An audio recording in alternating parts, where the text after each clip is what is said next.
The next question, Mr. Novins. Mr. Vice President, your campaign stresses the value of your 8-year experience, and the question arises as to whether that experience was as an observer or as a participant or as an initiator of policy making. Would you tell us, please, specifically what major proposals you have made in the last... Difficult to cover them in 2.5 minutes.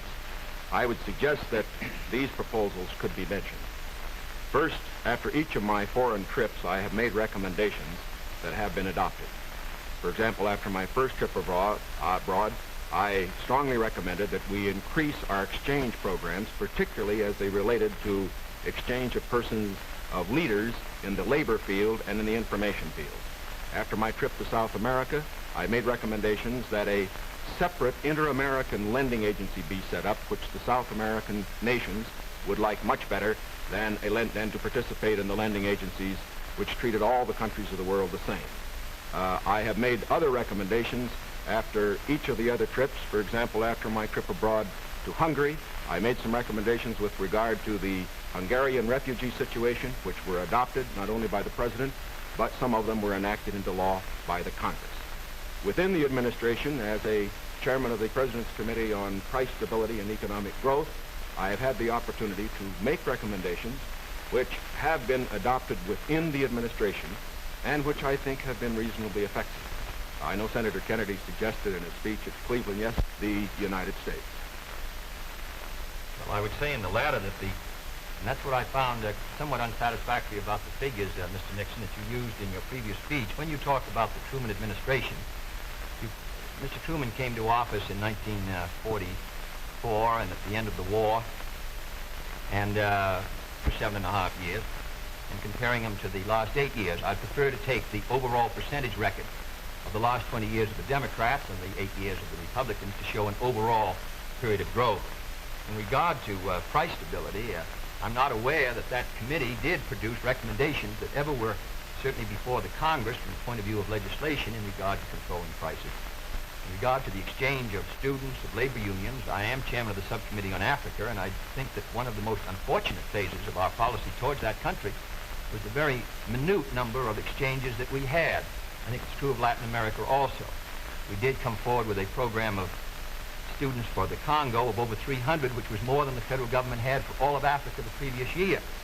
So that I don't think that we have moved, at least in those two areas, with sufficient vigor. The next question to Senator Kennedy from Mr. Warren. Senator Kennedy, during your brief speech a few minutes ago, you mentioned farm surpluses.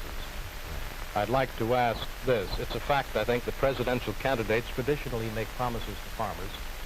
Lots of people, I think, don't understand why the government pays farmers for not producing certain crops, or paying farmers if they overproduce, for that matter. Let me ask, sir, why can't the farmer operate like the businessman who operates a factory? If an auto company overproduces a certain model car, Uncle Sam doesn't step in and buy up the surplus. Why this constant courting of the farmer? Well, because I think that if the federal government moved out of the program and withdrew its support, then I think you would have complete economic chaos. The farmer plants in the spring and harvests in the fall. There are hundreds of thousands of them. They're not able to control their market very well. They bring their crops in or their livestock in, many of them about the same time. They have only a few purchasers that buy their milk or their hogs, few large companies in many cases, and therefore the farmer is not in a position to bargain very effectively in the marketplace. I think the experience of the 20s has shown what a free market could do to agriculture. And if the agricultural economy collapses, then the economy of the rest of the United States sooner or later will collapse. The farmers are the #1 market for the automobile industry of the United States. The automobile industry is the #1 market for steel. So if the farmer's economy continues to decline as sharply as it has in recent years, then I think you would have a recession in the rest of the country. So I think the case for the government intervention is a good one. Secondly, my objection to present farm policy is that there are no effective controls to bring supply and demand into better balance. The dropping of the support price in order to limit production does not work. And we now have the highest surpluses, $9 billion worth.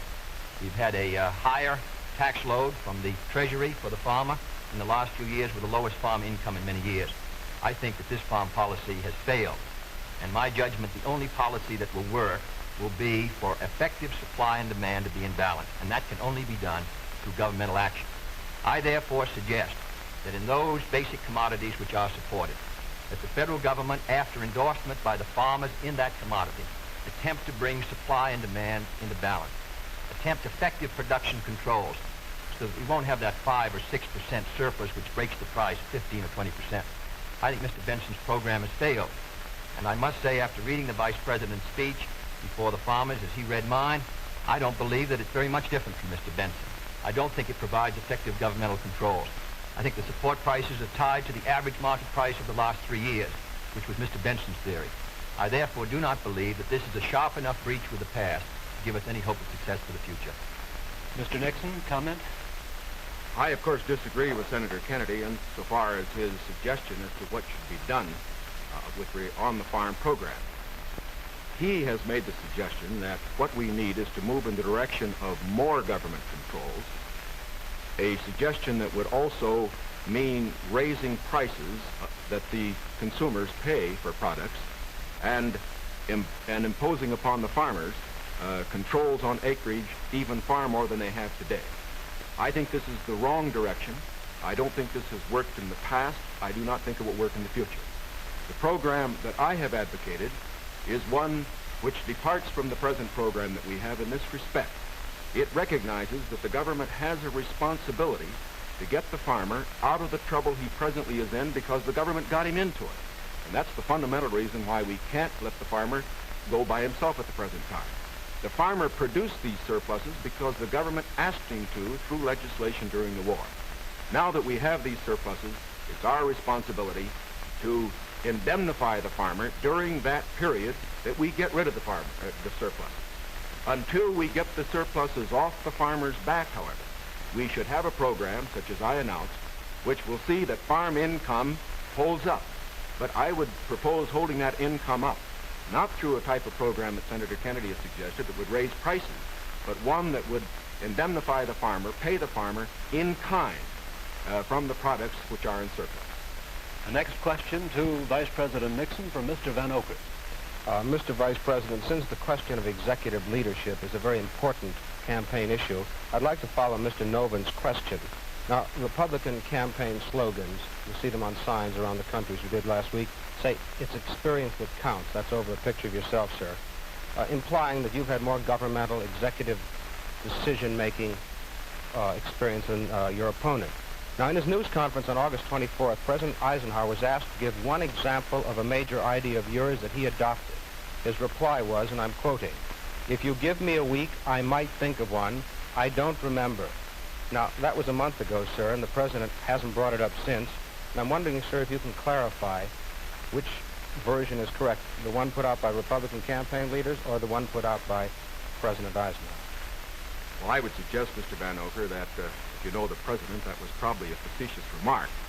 I would also suggest that insofar as his statement is concerned, that I think it would be improper for the President of the United States to disclose the instances in which members of his official family had made recommendations, as I have made them through the years, to him which he has accepted or rejected. The President has always maintained, and very properly so, that he is entitled to get what advice he wants from his cabinet and from his other advisors without disclosing that to anybody, including, as a matter of fact, to Congress. Now, I can only say this. Through the years, I have sat in the National Security Council. I have been in the cabinet. I have met with the legislative leaders. I have met with the President when he made the great decisions with regard to Lebanon, Quemoy, Matsu, other matters. The President has asked for my advice. I have given it. Sometimes my advice has been taken. Sometimes it is not. I do not say that I have made the decision. And I would say that no President should ever allow anybody else to make the major decisions.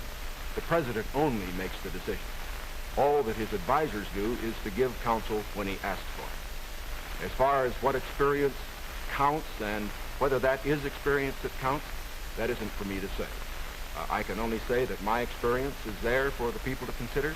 Senator Kennedy was there for the people to consider. As he pointed out, we came to the Congress in the same year, now have the opportunity to evaluate his as against mine, and I think both he and I are going to abide by whatever the people decide. Senator Kennedy? Well, I'll just say that the question is of experience, and the question also is what our judgment is of the future. and what our goals are for the United States and what ability we have to implement those goals. Abraham Lincoln came to the presidency in 1860 after a rather little-known session in the House of Representatives and after being defeated for the Senate in 58 and was a distinguished president. There is no certain road to the presidency. There are no guarantees that if you take one road or another that you will be a successful president. I have been in the Congress for 14 years. I have voted in the last 8 years, and the Vice President was presiding over the Senate, which candidate and which party to meet the problems that the United States is going to face in the 60s. The next question to Senator Kennedy from Mr. Novus.